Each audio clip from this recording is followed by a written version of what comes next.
আমার মোবাইল আমাকে 3টা কাফনে বেচাইয়া ঘর থেকে বিদায় করে দিবে, অন্ধকার কবরে নিয়ে যাবে। কই ছেলে, কই মেয়ে, কই বাড়ি, কই টাকা, সব আমার থেকে আলাদা হয়ে গেল।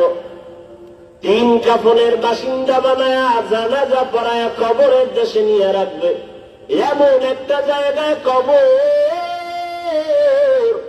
যেখানে দিনের বেলাও যাইতে সবাই ভয় পায়। বাঁশবাগান বাড়ির পেছনের অংশ, ওখানে কেউ যায় না, সাপ বিচ্ছু থাকার গর্ত।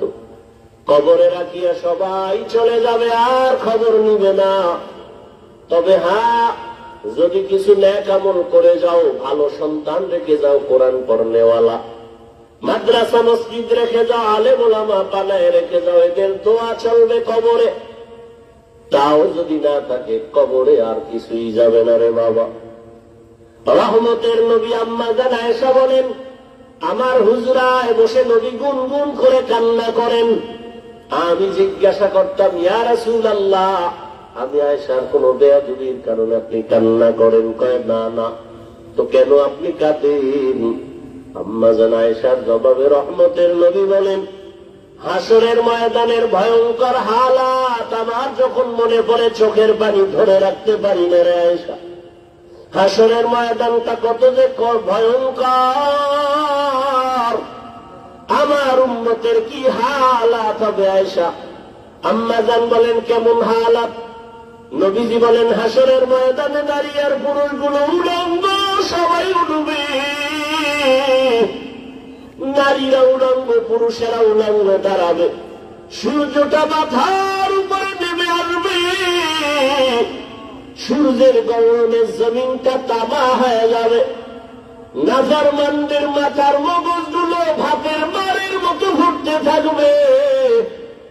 ওদিকে জাহান্নামের আওয়াজ, জাহান্নাম চিৎকার দিয়ে বলবে, ও দয়ার মালিক, বেনামাজি গুলো কই, নাফরমান গুনাহগার গুলো আমার পেটে দাও। নবী বলেন, ওদিকে আমার আল্লাহ রাগান্বিত আওয়াজ দিয়ে ফেলবেন, কুদরতের আওয়াজ দিবেন, বড় ভয়ঙ্কর আওয়াজ। লিমানিল মুলকুল ইয়াউম লিল্লাহিল ওয়াহিদিল কাহ্হার। নবীজি বলেন, আমার আল্লাহ এতটা রাগান্বিত কুদরতের আওয়াজ দিবেন যে হাসরের ময়দানটা থরথর করে কেঁপে উঠবে। জাহান্নামের আওয়াজ, এমন অবস্থা হবে যে নবীদের কোনো গুনাহ নাই, সে নবীরাও কান্না শুরু করবেন। আদম আলাইহিস সালাম কান্না করবেন, মূসা নবী কাঁদবেন, ঈসা নবী কান্না করবেন, ইব্রাহিম নবী কান্না করবেন, নূহ নবী কান্না করবেন। উম্মতেরা পাগলের মতো দৌড়াবে, কোথায় যাবে? একটু পরিত্রাণ পাওয়ার জন্য। আদম নবীও বলবে, আমি পারবো না, যাও। কোন উম্মতেরা সুপারিশ করতে পারবো না। মূসা নবী তারায় দিবেন, ঈসা নবী তারায় দিবেন। সর্বশেষ রহমতের নবী বলেন, আয়েশা, উম্মতেরা পাগলের মতো হয়ে যাবে। এক পর্যায়ে তারা আমি মুহাম্মদের তালাশ করতে থাকবে। আম্মা জান বলেন, ইয়া রাসূলুল্লাহ, উম্মতেরা ওই কঠিন সময় আপনাকে কোথায় পাবে? মায়ার নবী কাঁদেন আর বলেন, আয়েশা, ওই কঠিন সময় আমি একমাত্র আমার রবের সামনে সিজদায় পড়ে মাকামে মাহমুদে কান্না শুরু করব। মূসা নবী কাঁদবেন নিজের জন্য, ঈসা নবী কান্না করবেন নিজের চিন্তায়, আদম নবী কাঁদবেন নিজের চিন্তায়, আর আমি মুহাম্মদ কান্না করব, একবারও বলবো না আমার কথা, আমি বারবার বলবো, আমার উম্মতের কি উপায়? আমি আমার মাওলাকে বলবো, আল্লাহ, আমার উম্মতের খবর কি? আমার একটা উম্মত যেন জাহান্নামের আগুনে না যায়, জাহান্নামের একটা সেকেন্ডের গরম সহ্য করতে পারবে না। আমার আল্লাহ তখন আমার কান্না সহ্য করতে পারবেন না। তুমি তো বলবেন, হে নবী, আপনি মাথা উঠান, আপনার কান্না আমি আল্লাহ সহ্য করতে পারি না। আমাকে তখন আমার আল্লাহ বলবে, যান আপনার উম্মতগুলো বাছাই করে জান্নাতে নিয়ে যান। আমি তখন অর্ডার পাইয়া আমার গুনাহগার উম্মত গুলো বাছাই করে করে করে করে হাউজে কাউসারের কিনারায় নিয়ে দাঁড় করাবো। কারণ সূর্যের গরমে পানির এত পিপাসা, এতটা কঠিন, আমার উম্মত গুলোকে আমি ধরে ধরে হাউজে কাউসারের কিনারায় নিয়ে দাঁড় করাবো। আম্মা জানা এসে বললেন, ইয়া রাসূলুল্লাহ, কোটি কোটি কোটি মানুষের ভেতর আপনার উম্মতের চিনবেন কিভাবে? মুসা নবীর উম্মত, ঈসা নবীর উম্মত, ইব্রাহিমের উম্মত কেমনে চিনবেন আপনারটা?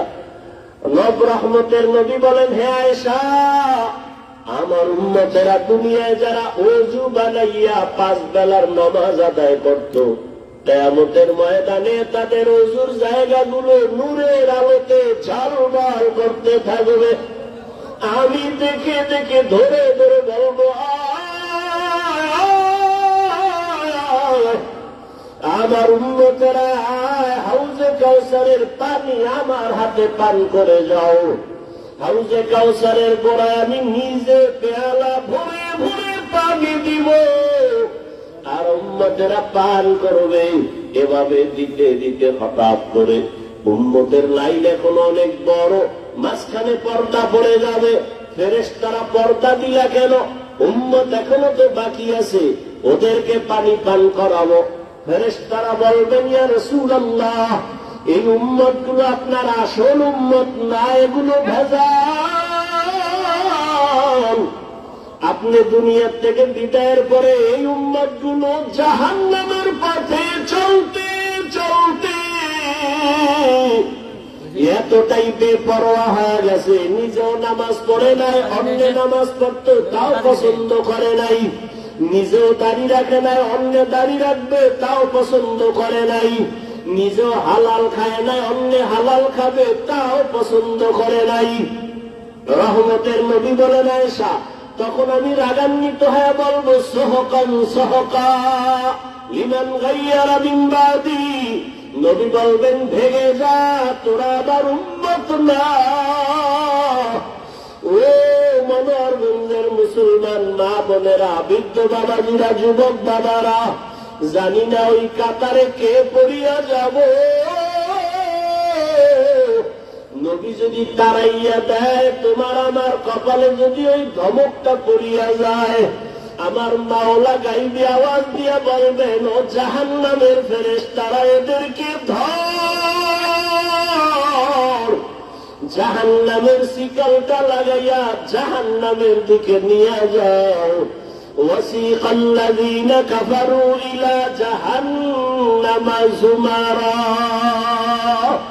ওরে আল্লাহর বান্দারা, সূর্যের গরম সহ্য করতে পারো না, পেটের বাড়ি সইতে পারো না, মশার কামড় সহ্য করতে পারো না, জাহান্নামের আগুনের গরম কেমন করে সহ্য করবারে বাবা? এখনো যদি আল্লাহর আযাবের ভয় অন্তরে আসে, 2 ফোঁটা চোখের পানি ছেড়ে গোপনে আবার মালিকের ডাক দাও। মনে মনে বলো, হে আল্লাহ, জীবনে কত গুনাহ করলাম, দাড়ি কাটলাম, নামাজ ছাড়লাম, বেপরদায় চললাম, ওলামায়ে কেরামরা কত বুঝান বুঝাইল, তারপরও নামাজ পড়ি নাই, দাড়ি রাখি নাই, বেপরদায় চলা বন্ধ করি নাই। আজকে থেকে তৈরি হয়ে গেলাম, আর নামাজ ছাড়বো না, বেপরদায় চলবো না, দাড়ি কাটবো না, মা বাবারে কষ্ট দিয়া বরদোয়া নিব না, ওলামায়ে কেরামের দোয়া নিয়া, শিক্ষকের দোয়া নিয়া, নবীর তরিকা মেনে চলবো রে বাবা। হেদায়েতের মালিক আমার আল্লাহ। কপাল যদি ভালো হয় তওবা করো, কয়দিন আর দুনিয়ার বাহাদুরি করবা। চোখের সামনে কত যুবকের লাশ আর লাশ, এই জীবনে কত যুবকের জানাজা পড়ায় কবরে রাখলাম রে বাবা। ডানে বামে তাকায় দেখো কত আপনজন বন্ধুরা চলে গেল, একদিন তোমার চলে যাওয়ার ডাক চলে আসবে। ওই দিনটা আসার আগে তওবা করে দাও। মা বাবার দোয়া নিয়া, শিক্ষকের দোয়া নিয়া, উলামায়ে কেরামের পরামর্শ নিয়া, নবীর আদর্শে জীবনটা গড়াও। মরিয়া গেল তুমি অমর হয়ে থাকবে, নবীর আদর্শের মালা গলায় লাগাও। আর নামাজ ছাড়িও না, দাড়ি কাটিও না, বেপরদায় চলিও না রে বাবা। তওবা করে না ও বৃদ্ধ বাবাজি, ও পর্দার আড়ালের মা বোনেরা। আপনার মতো কত মা স্বামীর মাল হেফাজত করে, পর্দা করে, নামাজ পড়ে, মোবাইলে সময় নষ্ট করে না। আপনারা কেন পারবেন না? নিজেও সঠিক পথে চলেন, স্বামীর মাল হেফাজত করেন, সন্তানটাকে আদর্শবান কোরআন পড়নেওয়ালা ডাক্তার বানায় যান, ইঞ্জিনিয়ার বানায় যান। কোরআন পড়ে পড়ে সন্তান দোয়া করবে, নামাজ পড়বে, জীবনটা ধন্য হয়ে যাবে। ও আল্লাহর বান্দারা, তওবা করার মতো যদি অন্তর তৈরি হয়, মুনাফিকি অন্তরে যদি না থাকে, খাঁটি তওবার নিয়ত যাদের আছে, দুটো হাত আমার আল্লাহকে দেখাইয়া দাও। আয় আল্লাহ, আমাদের হাতগুলো কবুল করে নেন, তওবা কবুল করে নেন, তওবার উপরে মজবুত হইয়া চলার তৌফিক দান করেন। আমিন। আলহামদুলিল্লাহি রাব্বিল আলামিন। والصلاة والسلام على سيد الأنبياء والمرسلين وعلى آله وأصحابه أجمعين. يا أرحم الراحمين، يا أرحم الراحمين، يا أرحم الراحمين. رب ارحمهما كما ربياني صغيرا. اللهم إنك عفو كريم تحب العفو فاعف عنا. اللهم إنا نسألك رضاك والجنة